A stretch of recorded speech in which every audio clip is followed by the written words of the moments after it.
Hello students, welcome to my YouTube channel economics with doctor Prashant Kumar Khare. आज के video में हम लोग डिस्कस करेंगे मैक्रो इकोनॉमिक्स के संदर्भ में कि मैक्रो इकोनॉमिक्स में किस तरह के कम्पिटिटिव एग्जामिनेशन में या यूनिवर्सिटी एग्जामिनेशन में क्वेश्चन पूछे जाते हैं और उनको कम समय में किस तरह से प्रिपेयर किया जाए ताकि रिवीजन में भी सुविधा हो और एग्जामिनेशन के पॉइंट ऑफ व्यू से उसकी पूरी स्ट्रैटेजी और पूरे पकड़ को हम बना सकें। जनरली मैक्रो इकोनॉमिक्स में जो भी क्वेश्चन पूछे जाते हैं आमतौर में स्टूडेंट में उनमें कंफ्यूजन रहता है, वो उसको किस तरह से कवर अप करें, कैसे पढ़ें, कौन सा क्वेश्चन छोड़ें, किस क्वेश्चन को देखा जाए, किस क्वेश्चन को ना देखा जाए। तो इन सब चीज़ों को ध्यान में रखते हुए कुछ मोस्ट 25 एमसीक्यूज मैं लेकर आ रहा हूं, जिसके लिए आप वीडियो में अंत तक बने रहेंगे। मैं हर एक पॉइंट्स को डिस्कस करूंगा ताकि आपका कंसेप्ट भी क्लियर हो और मैक्रो इकोनॉमिक्स के किसी भी क्वेश्चंस में जो आने वाले कम्पिटिटिव एग्जामिनेशन हो या यूनिवर्सिटी के एग्जामिनेशन हो उसमें आपको कोई दिक्कत ना हो। बहुत सारे स्टूडेंट ने रिक्वेस्ट किया है कि सर आप मैक्रो इकोनॉमिक्स में भी कुछ एमसीक्यूज डालिए। ये स्टूडेंट्स का प्यार और उनका रिस्पेक्ट के लिए मैं तहे दिल से उनका धन्यवाद अदा करता हूँ कि सारे स्टूडेंट्स में काफ़ी अच्छा रिस्पॉन्स है और वो ये सोचते हैं कि सर ही क्वेश्चन सेट करते हैं, जबकि ऐसी बात नहीं है। ये एक संजोग है कि मेरे बताए हुए सारे क्वेश्चंस एग्जामिनेशन में चले आते हैं, क्योंकि मैं एक स्ट्रैटेजी को जानता हूं कि क्वेश्चन किस तरह से एग्जामिनेशन में पूछे जाते रहे हैं और इस बार का ट्रेंड क्या हो सकता है। तो मैं जो भी क्वेश्चंस बताता हूं उसको काफी ध्यान से देखिए, समझने का प्रयास कीजिए, क्योंकि मैं क्वेश्चंस के आंसर को डिस्कस भी करता हूं ताकि आपके मन में किसी तरह कोई कंफ्यूजन ना हो। तो बिना समय गवाए हुए वीडियो को अंत तक जरूर देखते हैं। लेकिन देखने के पहले मैं फिर इससे एक बार बोलूंगा कि जितने भी न्यू व्यूअर्स हैं उनको अगर मेरी वीडियो पसंद आती है तो उनको लाइक और शेयर जरूर कीजिए। मेरे यूट्यूब चैनल को सब्सक्राइब करके बेल आइकन को पुश जरूर कीजिए ताकि नोटिफिकेशन सबसे पहले आप तक पहुंचे। तो आइए बिना समय गवाए हुए हम लोग डिस्कस करते हैं मैक्रो इकोनॉमिक्स के मोस्ट 25 एमसीक्यूज पर। आइए सबसे पहले हम लोग डिस्कस करते हैं पहले क्वेश्चन में कि जेएम केन्स ने किस विचारधारा का विकास किया है। तो इसमें 4 ऑप्शन आप देख रहे हैं। पहला ऑप्शन है व्यष्टि, सेकंड ऑप्शन है समष्टि, थर्ड ऑप्शन है दोनों और फोर्थ ऑप्शन है इनमें से कोई नहीं। यानी प्रोफेसर जेएम केन्स ने किस विचारधारा का विकास किया था। तो इसमें करेक्ट आंसर होगा समष्टि, यानी option B is correct answer.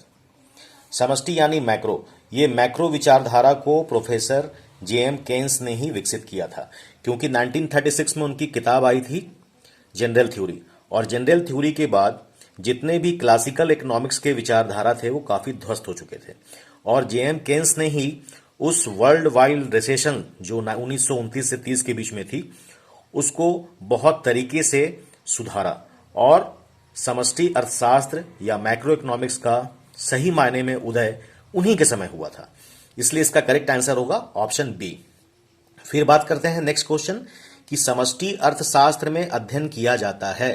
तो इसमें 4 ऑप्शन है। पहला ऑप्शन है राष्ट्रीय आय का, सेकंड ऑप्शन है एक फर्म का, थर्ड ऑप्शन है एक परिवार का, फोर्थ ऑप्शन है इनमें से कोई नहीं।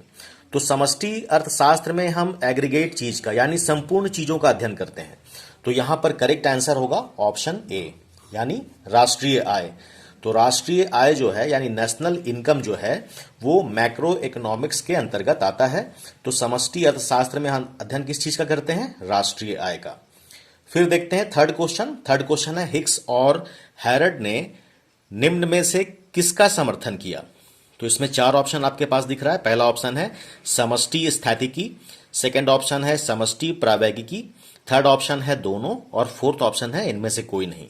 तो इसमें करेक्ट आंसर होगा ऑप्शन बी, यानी मैक्रो डायनेमिक्स। ये जो मैक्रो डायनेमिक्स की अगर बात करते हैं तो हिक्स और हैरड ने, इन्हीं दोनों अर्थशास्त्रियों ने समष्टि प्रावैगिकी यानी मैक्रो डायनेमिक्स का समर्थन किया था। तो correct option is option B. फिर बात करते हैं नेक्स्ट क्वेश्चन कि the general theory of employment, interest and money, इस पुस्तक के लेखक कौन है। तो ये पुस्तक 1936 में आई थी और इस पुस्तक के लेखक थे प्रोफेसर जेएम केन्स। तो इस अनुसार से इसका करेक्ट आंसर होगा ऑप्शन ए। फिर देखते हैं नेक्स्ट क्वेश्चन कि कौन सा समीकरण सही है। यानी इसमें जो आपके पास ऑप्शन दिया गया है, इसमें ये पूछा जा रहा है कि इसमें से करेक्ट ऑप्शन क्या है। तो सबसे पहला जो ऑप्शन हम देखते हैं, वो ऑप्शन इसमें हम देखते हैं, बचत इक्वल टू कुल आय माइनस उपभोग व्यय। फिर सेकंड ऑप्शन देखते हैं, बचत इक्वल टू कुल आय प्लस उपभोग व्यय। थर्ड ऑप्शन देखते हैं, कुल आय इक्वल टू बचत माइनस उपभोग व्यय। और फोर्थ ऑप्शन देखते हैं, उपभोग इक्वल टू कुल आय प्लस बचत। तो इसमें करेक्ट आंसर होगा ऑप्शन ए, यानी जब बचत की बात करते हैं तो वो कुल आय में से अगर हम उपभोग व्यय को घटा दें तो ही हमारा बचत बनता है। तो correct answer is option A. फिर हम बात करते हैं नेक्स्ट क्वेश्चन कि नेक्स्ट क्वेश्चन ये पूछा जा रहा है कि आय के चक्राकार प्रवाह में सम्मिलित किए जाते हैं, यानी इनकम का जो सर्कुलर फ्लो है उसमें किस चीज को शामिल किया जाता है। तो इसमें चार ऑप्शन देख रहे हैं। पहला ऑप्शन है केवल मौद्रिक सौदों को, सेकंड ऑप्शन है केवल गैर मौद्रिक सौदों को, थर्ड ऑप्शन है दोनों को, फोर्थ ऑप्शन है इनमें से कोई नहीं। तो इसमें करेक्ट आंसर होगा केवल मौद्रिक सौदे को, यानी ओनली मॉनेटरी जो सौदे हैं उन्हीं को सर्कुलर फ्लो में, इनकम के सर्कुलर फ्लो में शामिल किया जाता है। तो इस अनुसार से करेक्ट आंसर इसमें होगा ऑप्शन ए। तो ए इसका करेक्ट ऑप्शन आंसर है।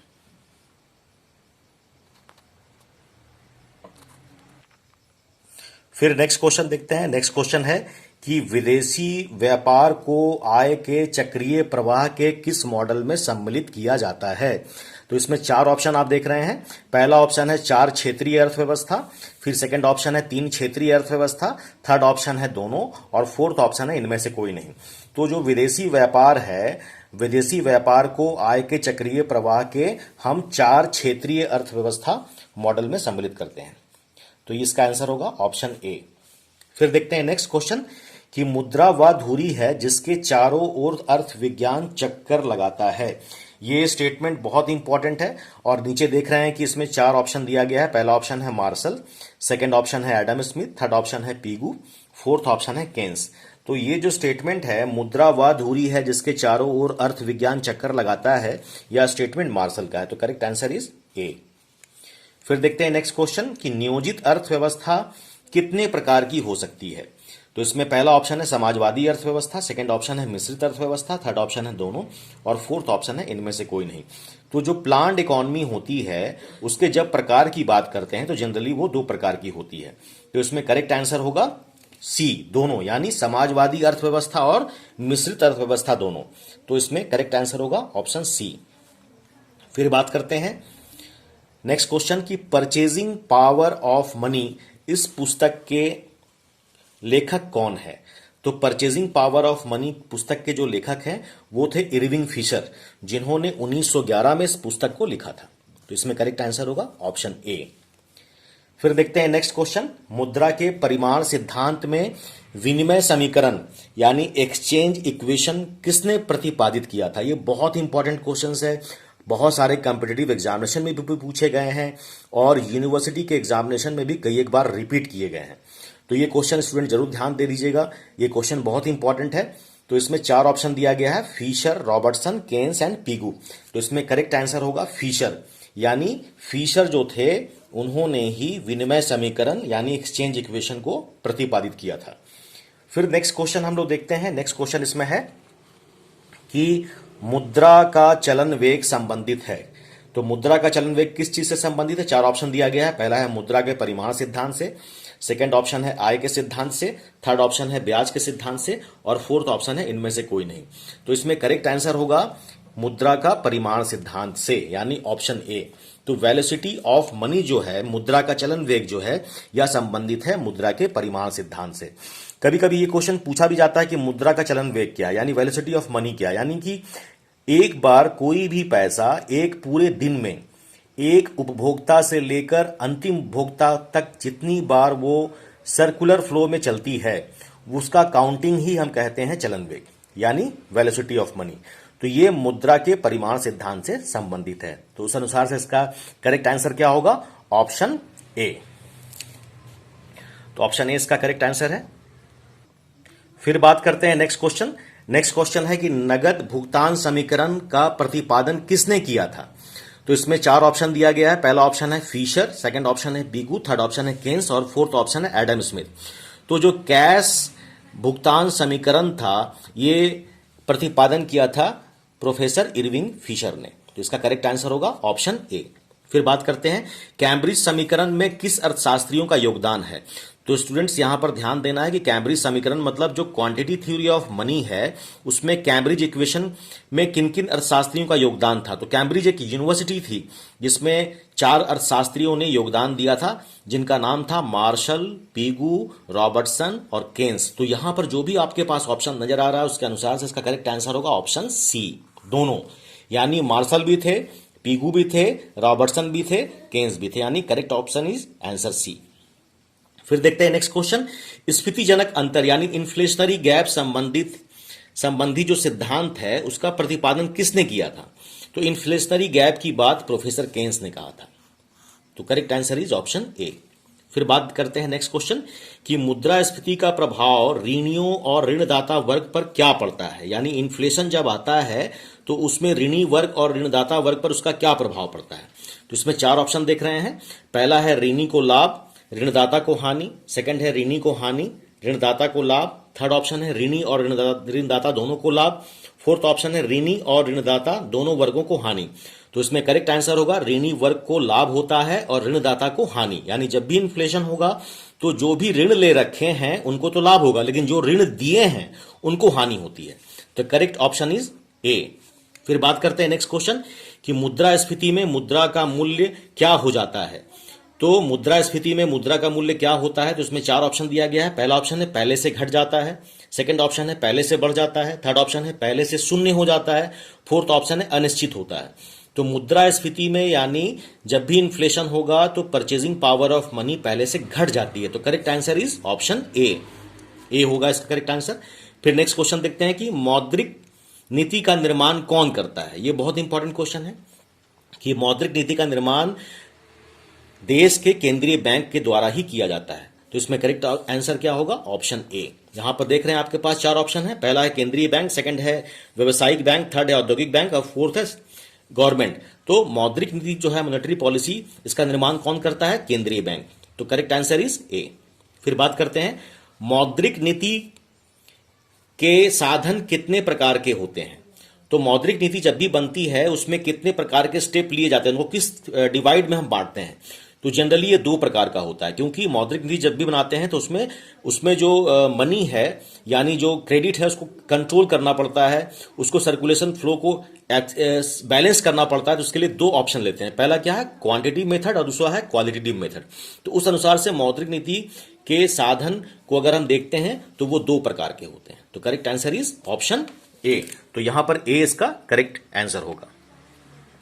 फिर यहां पर बात करते हैं नेक्स्ट क्वेश्चन कि बैंकों का बैंक कौन है। तो यहां पर चार ऑप्शन देख रहे हैं आप। पहला है नाबार्ड, सेकंड है आरबीआई, थर्ड है आरआरबी और फोर्थ है इनमें से कोई नहीं। तो बैंकों का बैंक यानी ये बैंकों का बैंक कौन होता है, रिजर्व बैंक ऑफ इंडिया। तो correct answer is option B. फिर देखते हैं केंद्रीय बैंक का वित्तीय वर्ष कब से कब तक होता है। तो ये बहुत कंपिटिटिव एग्जामिनेशन के लिए बहुत ही मोस्ट इंपॉर्टेंट क्वेश्चन है। तो केंद्रीय बैंक का जो वित्तीय वर्ष होता है, फाइनेंशियल ईयर जो होता है, वो होता है जुलाई से जून तक। तो इसका करेक्ट आंसर होगा ऑप्शन ए। यहां पर चार ऑप्शन आप देख रहे हैं। पहला है जुलाई से जून, फिर सेकंड है जून से जुलाई, थर्ड है अप्रैल से मार्च, फोर्थ है कोई वित्तीय वर्ष नहीं होता। तो केंद्रीय बैंक का जो वित्तीय वर्ष है वो कब से कब तक होता है, जुलाई से जून तक होता है। तो करेक्ट आंसर इज ए। फिर बात करते हैं केंद्रीय बैंक का मुख्यालय कहां है। तो आप देख रहे हैं चार ऑप्शन है। पहला ऑप्शन है कोलकाता, सेकंड ऑप्शन है चेन्नई, थर्ड ऑप्शन है बैंगलोर, फोर्थ ऑप्शन है इनमें से कोई नहीं। तो केंद्रीय बैंक का जो मुख्यालय है वो मुंबई है। तो करेक्ट आंसर इज डी, इनमें से कोई नहीं। फिर देखते हैं आईएमएफ यानी इंटरनेशनल मॉनेटरी फंड, अंतर्राष्ट्रीय मुद्रा कोष का मुख्यालय कहां है। तो आपके पास चार ऑप्शन देख रहे हैं, वॉशिंगटन डीसी, न्यूयॉर्क, जेनेवा और इनमें से कोई नहीं। तो करेक्ट आंसर इसमें क्या होगा, करेक्ट आंसर होगा वॉशिंगटन डीसी, ऑप्शन ए। फिर देखते हैं नेक्स्ट क्वेश्चन कि विश्व बैंक, वर्ल्ड बैंक का मुख्यालय कहां पर है। तो इसमें चार ऑप्शन आप देख रहे हैं। पहला वाशिंगटन डीसी है, सेकंड है जेनेवा, थर्ड है न्यूयॉर्क और फोर्थ है इनमें से कोई नहीं। तो करेक्ट आंसर क्या होगा, Washington DC, option A is correct answer.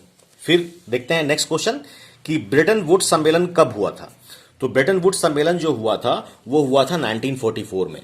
तो इसका करेक्ट आंसर होगा ऑप्शन सी, क्योंकि ब्रेटन वुड्स सम्मेलन के दौरान ही अंतर्राष्ट्रीय मुद्रा कोष और विश्व बैंक की स्थापना की गई थी। क्योंकि सेकंड वर्ल्ड वार के बाद पूरे अंतर्राष्ट्रीय जगत में एक हलचल मची हुई थी, बहुत सारे देश जो सम्मिलित हुए थे सेकंड वर्ल्ड वार में, उनकी अर्थव्यवस्था खत्म हो चुकी थी। तो ब्रेटन वुड्स सम्मेलन 1944 में हुआ और उसी के बाद अंतर्राष्ट्रीय मुद्रा कोष और वर्ल्ड बैंक की स्थापना की गई। तो करेक्ट आंसर इज सी। तो उम्मीद है स्टूडेंट्स कि आपको ये सारे क्वेश्चंस अच्छे से समझ में आए होंगे। इनको आप रिवाइज कीजिए, इनको आप देखिए, ये काफी इंपॉर्टेंट है कॉम्पिटिटिव एग्जामिनेशन के लिए और यूनिवर्सिटी एग्जामिनेशन के लिए। अगर आपको ये वीडियो पसंद आया तो इसको आप लाइक कीजिए, शेयर कीजिए बड़े तादाद में, ताकि maximum student free of cost इससे लाभान्वित हो सकें। जय हिंद।